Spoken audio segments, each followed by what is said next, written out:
Hi മകളെ, ഈ ഒരു വീഡിയോ കാണുന്നത് ഒരു പക്ഷേ 10ാം ക്ലാസ് കഴിഞ്ഞ കുട്ടിയോ അല്ലെ +2 കഴിഞ്ഞിരിക്കുന്ന കുട്ടിയോ ആയിരിക്കും. ചിലപ്പോൾ അതൊന്നും അല്ലാത്ത ആളുകൾ ഈ വീഡിയോ കാണുന്നുണ്ടാവും. എന്ത് തന്നെ ആണെങ്കിലും വീഡിയോ മുഴുവനും കാണുക. എന്നിട്ട് നിങ്ങൾക്ക് എന്താണോ ഫീൽ ചെയ്തത് അതൊരു കമൻറ്റ് ചെയ്യുക. എൻ്റെ ലൈഫിൽ ഞാൻ ചെയ്ത ചെറിയൊരു മണ്ടത്തരമാണ് ആദ്യം തന്നെ പറയാൻ പോകുന്നത്. അതിനുശേഷം കുറഞ്ഞ കാര്യങ്ങൾ കൂടി പറഞ്ഞിട്ട് നമുക്ക് വീഡിയോ അവസാനിപ്പിക്കാം. മകളെ, ഡിഗ്രി ഒക്കെ കഴിഞ്ഞു. BSc മാത്സ് ആയിരുന്നു ഞാൻ എടുത്തത്.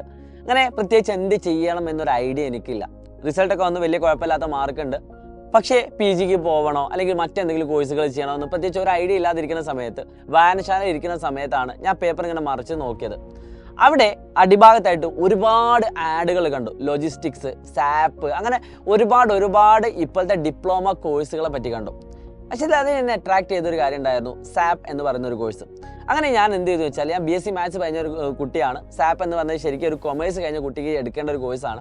ഞാൻ അവരെ വിളിച്ചു. അവർ പറഞ്ഞു 45,000 രൂപയാണ് ഫീസ്. നിങ്ങളുടെ കൂടെ ഒരാൾ കൂടി വരികയാണെങ്കിൽ നിങ്ങൾക്ക് 5,000 രൂപ ഫീസ് കുറഞ്ഞ് കിട്ടും. പിന്നെ അത് മാത്രമല്ല, ഞങ്ങൾ ആദ്യത്തെ ഇംഗ്ലീഷിൻ്റെ ബേസിക് കാര്യങ്ങളും എല്ലാ കാര്യങ്ങളും നിങ്ങൾ പറഞ്ഞു തരും. ഇംഗ്ലീഷിൻ്റെ ഇൻ്റർവ്യൂ അറ്റൻഡ് ചെയ്യേണ്ടത് എങ്ങനെയാണെന്ന് പറഞ്ഞു തരും. പിന്നെ നിങ്ങൾക്ക് ഇത് കഴിഞ്ഞിട്ട് ജോലി ഉറപ്പ് തരും. ഇത്രയും വാഗ്ദാനങ്ങൾ അവർ തന്ന സമയത്ത് ഞാൻ അതിലും ഫ്ലാറ്റായി. ഞാൻ വേഗം എൻ്റെ 2 ഫ്രണ്ട്സിനെയും കൂട്ടി അവരെ 3 പേരും കൂടി ഒരുമിച്ചാണ് ഞങ്ങൾ പോയത്. അപ്പോൾ പൈസയൊക്കെ ഞങ്ങൾ 3 പേരും കൂടി ഷെയർ ചെയ്തിട്ട് എന്താക്കി കുറയ്ക്കാനുള്ളതൊക്കെ കുറച്ചിട്ടാണ് അവിടേക്ക് പോകുന്നത്. എങ്കിൽ തന്നെ ഏകദേശം ഒരു 40,000-40,000 രൂപയോളം ഏകദേശം ചിലവായി. പിന്നെ അവിടുത്തെ ഹോസ്റ്റൽ ഫീസും ഏകദേശം ഒരു 60,000 രൂപയോളം ഫീസ് ചിലവായി. പക്ഷേ കോമഡി എന്താണെന്ന് വെച്ചാൽ, അവർ പക്ക ബിസിനസ്സിൻ്റെ ആളായിരുന്നു ആ ടീം എന്നല്ല, ഒരുവിധ ആളുകളൊക്കെ ഇതുപോലത്തെ ഡിപ്ലോമ കോഴ്സുകളൊക്കെ എടുക്കുന്ന സമയത്ത് നല്ല ഇൻസ്റ്റിറ്റ്യൂട്ടുകൾ എടുത്തിട്ടില്ലെങ്കിൽ അത് ഭയങ്കര ബുദ്ധിമുട്ടാണല്ലേ.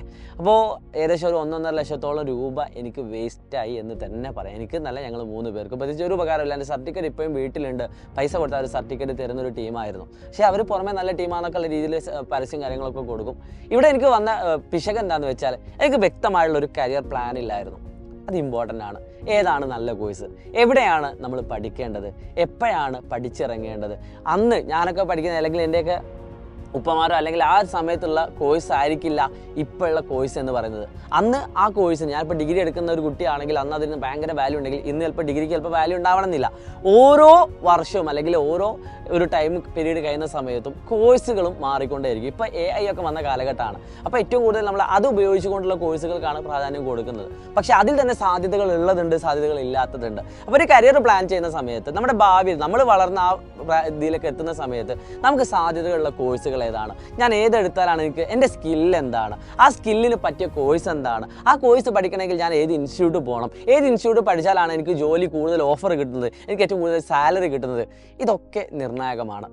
പക്ഷേ ഇതൊക്കെ കൂടി നമുക്ക് പെട്ടെന്ന് ചെയ്യാൻ പറ്റുന്ന ഒരു കാര്യമല്ല. പക്ഷേ നിങ്ങളുടെ മുന്നിലേക്ക് ഒരു കാർണിവലുമായിട്ട് ഞങ്ങൾ വരികയാണ്. അതായത് സൈലന്റ് ആയിട്ട് സ്പോൺസർ ചെയ്യുന്ന ഒരു കരിയർ കാർണിവലാണ്. ഇതിൽ നിങ്ങൾ വരുന്ന സമയത്ത് ഏകദേശം 250+ കോഴ്സുകളെ നിങ്ങൾ പരിചയപ്പെടും. എന്നിട്ട് നിങ്ങൾ മനസ്സിലാക്കുകയാണ് എനിക്ക് ഏത് കോഴ്സ് എടുക്കണം, അല്ലെങ്കിൽ അതിൻ്റെയൊക്കെ ഡീറ്റെയിൽ ആയിട്ടുള്ള കാര്യങ്ങൾ നിങ്ങളോട് പറഞ്ഞുതരും. അത് ഒരുപാട് സെഷൻസുകളായിട്ട് നിങ്ങൾ ഒട്ടും ബോറടിപ്പിക്കാത്ത രീതിയിലുള്ള സെഷൻസുകളുമായിട്ടാണ് വരുന്നത്. ഏപ്രിൽ മാസം 20-21 തീയതി. അത് മറ്റെവിടെയല്ല, കോഴിക്കോട് ജില്ലയിലെ ട്രേഡ് സെൻറ്ററിലാണ്. അപ്പോൾ നിങ്ങൾക്ക് ട്രേഡ് സെൻറ്ററിനെ പറ്റിയൊക്കെ കിട്ടണം, അല്ലെങ്കിൽ ഗൂഗിൾ ജസ്റ്റ് ഒന്ന് സെർച്ച് ചെയ്താൽ മതി. കാലിക്കറ്റ് ട്രേഡ് സെൻറ്റർ എന്ന് പറഞ്ഞാൽ നിങ്ങൾക്ക് കിട്ടും. April 20-21 date 2 ദിവസങ്ങളിലായിട്ടാണ്. അപ്പോൾ നിങ്ങൾ ഒരു ചോദ്യം കൂടി ഉണ്ടെങ്കിൽ, സാറേ ഇത് കോഴിക്കോട് മാത്രമാണ്. ശരിക്കും കോഴിക്കോട് മാത്രമല്ല, കേരളത്തിലെ എല്ലാ ജില്ലകളും, ഒരു പക്ഷേ ചരിത്രത്തിൽ ആദ്യമായിട്ടായിരിക്കും ഇങ്ങനത്തെ ഒരു കരിയർ കാർണിവൽ വരുന്നത്. കേരളത്തിലെ മുഴുവൻ ജില്ലകളിൽ 2 ദിവസങ്ങളായിട്ട് എന്താക്കാൻ പോവുകയാണ്, കരിയർ കാർണിവൽ വരികയാണ്. മറ്റു ജില്ലകളുടെ അപ്ഡേഷൻ ഉടൻ തന്നെ നിങ്ങളുടെ ഈ ചാനൽ വരുന്നതാണ്. അപ്പം പറ്റുന്ന ആളുകളൊക്കെ വേണമെങ്കിൽ എന്താക്കാം, നിങ്ങൾക്ക് ഇപ്പോൾ തന്നെ വേണമെന്നുണ്ടെങ്കിൽ ഡെഫിനറ്റ്ലി നിങ്ങൾക്ക് കോഴിക്കോടേക്ക് വരാം. അവിടുത്തെ പ്രോഗ്രാമുകളൊക്കെ മനസ്സിലാക്കാം. ഒരുപാട് സെഷൻസ് അതിലുണ്ട്.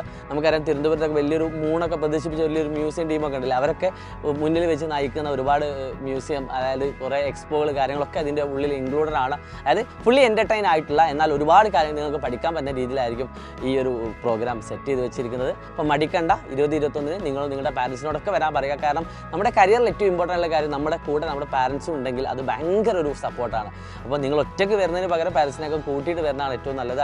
അധികം കുട്ടികൾ പങ്കെടുക്കുന്ന, അല്ലെങ്കിൽ നമ്മൾ അത്രയും കുട്ടികളെ നമ്മൾ പ്രതീക്ഷിക്കുന്നുണ്ട്, എന്ത് തന്നെയാണെങ്കിലും അത്ര വലിയൊരു മാസ് പരിപാടി തന്നെ ആയിരിക്കും നടക്കാൻ പോകുന്നത്. സോ ഒരു കാരണവശാൽ നിങ്ങൾ മിസ്സാക്കേണ്ട. വെക്കേഷൻ എങ്ങനെയാണ് യൂട്ടിലൈസ് ചെയ്യേണ്ടതെന്ന് ചോദിച്ചാൽ ഇങ്ങനെയൊക്കെ തന്നെയാണ് നമ്മൾ യൂട്ടിലൈസ് ചെയ്യേണ്ടത്. മാക്സിമം കരിയറും കാര്യങ്ങളൊക്കെ ബന്ധപ്പെട്ട കാര്യങ്ങൾ അറ്റൻഡ് ചെയ്യുക, എന്നിട്ട് നല്ല മികച്ചൊരു തീരുമാനം എടുക്കുക. ഭാവി നിങ്ങളുടേത് ഉറച്ചതാവട്ടെ എന്ന് മാത്രം പറഞ്ഞുകൊണ്ട് it's me Shahid Ramzan. By.